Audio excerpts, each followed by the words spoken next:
Hi everyone, Az here from HeelvsBabyface and a third helping of content for you today. And thankfully, we're getting back to what we should be doing, which is talking about gams and stuff. And I've got to say, I've just watched the demo, the 13-14 minute odd long walkthrough of Star Wars Jedi Fallen Order, which has just been done at the EA presentation. Don't worry, folks, they're only the publishers. Respawn are the developers, who unfortunately are owned by EA.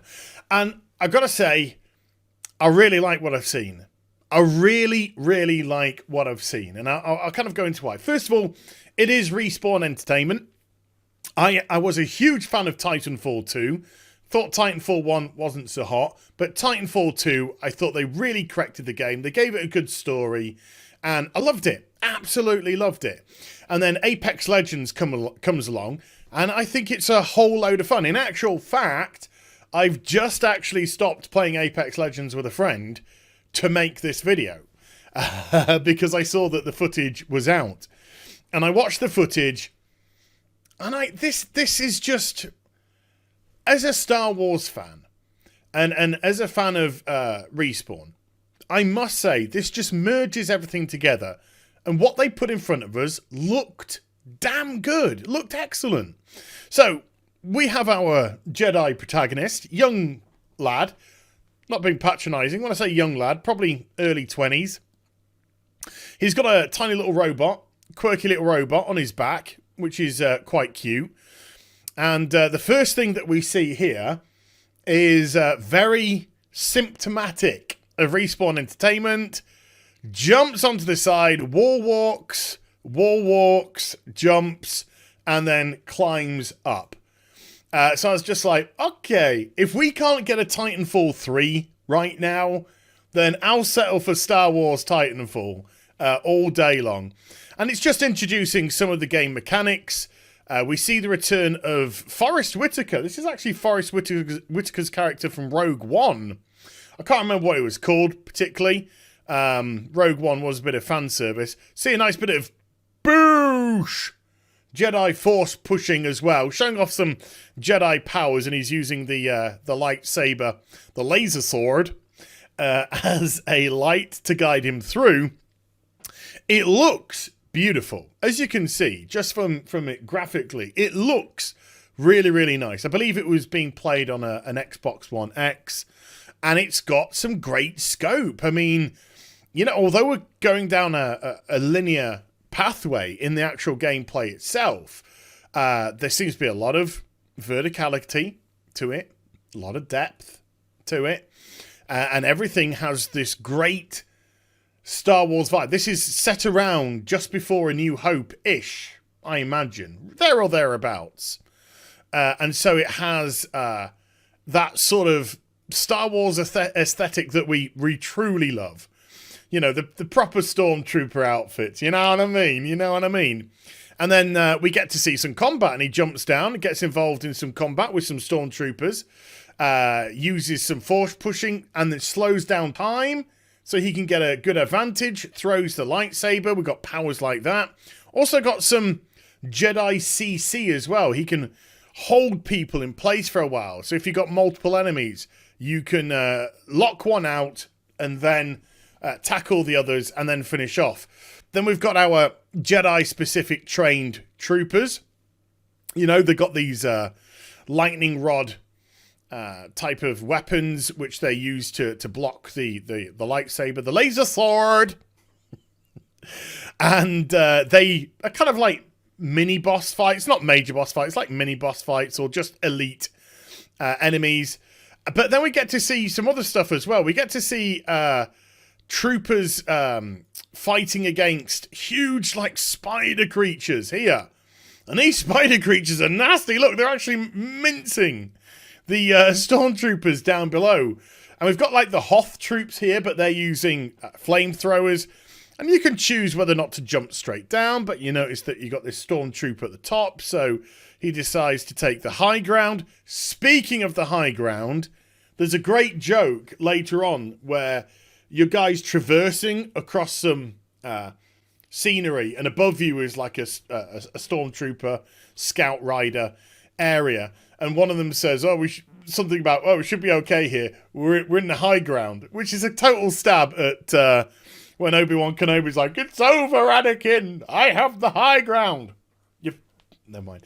But that was cool. It's good that there was a little bit of self-aware humor to it. And then these creatures were tough. You get a good little fight between the Jedi here and these nasty, nasty spiders. And they were pretty hefty. He goes and CCs that one there while dealing with this one and just finishing off. But it took a hefty amount of twatting. And then he levels up, gets himself a skill point, which you can use, no doubt, to boost your abilities. He gets a little bit of a radio message from this guy. And then we have another sort of boss fight here. This one looks a bit bigger. I'm not sure if it's a bit bigger than the others, but it shows off like an execute movement here. After he gets out of the CC, he sort of, there you go, stuns it, jumps on top, and then boom. Kind of executes there. So maybe it's saying if you time some of your attacks perfectly, this is the bit here. If you time your attacks perfectly, then you might be able to do like execute movements. But here you got these two like speeder bike riders up here, and like, we've got the high ground, which I thought was amusing. Again, you can always use the lightsaber to deflect bullets back, which gives you that great sort of Jedi feel to it. And you're taking on multiple enemies, but at the same time, it's not making it feel like a joke. It is making it feel like you truly have to use your Jedi powers to negotiate your way through. And then it's just showing off at the end of the trailer. It just shows off what's to come with a scout walker there. I think it's only got the one gun. I think the other gun's been smacked off. And then it's just like, hey, we'll go into some trailer stuff. So what I saw of this, I love single-player games. I was actually talking about single-player games today in the very first video that I did. I love a game that I can get engrossed into. I love a universe that I can get engrossed into. And let's just be perfectly honest with us. There's a lot of Star Wars fans at the moment who are seriously down in the dumps, The Last Jedi was very divisive, to say the least. I thought it was utter trash. Like utter trash, and it has actually killed off any interest I have in seeing episode 9. I really don't care. All the plot threads that were set up have been annihilated, and by the end of it, I was just like, who cares? Who cares? Rey's just always great. She's had no hero's journey. Why do I care about anyone? Rose, oh my god, I want an AT-AT to just sit on it. Just sit on her. That's it. I'll be very happy then. Finn had a great attempt to have a bit of a story arc at the end, but that got ruined by Rose. So the whole thing was just horrible. So I've just had no interest in Star Wars for a while now. And I see this. And I see these people at Respawn love Star Wars. They love this universe. And it really shines through in everything from the aesthetic to the gameplay. To the way that the character speak, just the way that the interaction is between characters, although it's very brief in this, there is a sense of earnestness to it, and the little relationship, you've always got to have your little quirky either robot or creature in the Star Wars universe. There's always one, Jar Jar Binks. But let's not think about that. And this robot, just looks like it's going to be a cute little thing. And it's kind of a callback to Titanfall. But instead of you getting into the Titan, this little mob, this little dude, this little droid, you're the Titan for it. And it kind of like clings and hangs to you and then goes off and does the little tasks which you do in Titanfall. So I think there's a little bit of role reversal there, which I quite liked. It's nice that Respawn is sort of harkening back to their own material. But I had a huge smile on my face watching this through. I was really looking forward now to seeing this. Respawn, like I said, since Titanfall 2, which I was very happy with, then Apex Legends, which I have a load of fun playing, now a single-player Star Wars game, which looks like it could be a whole load of fun.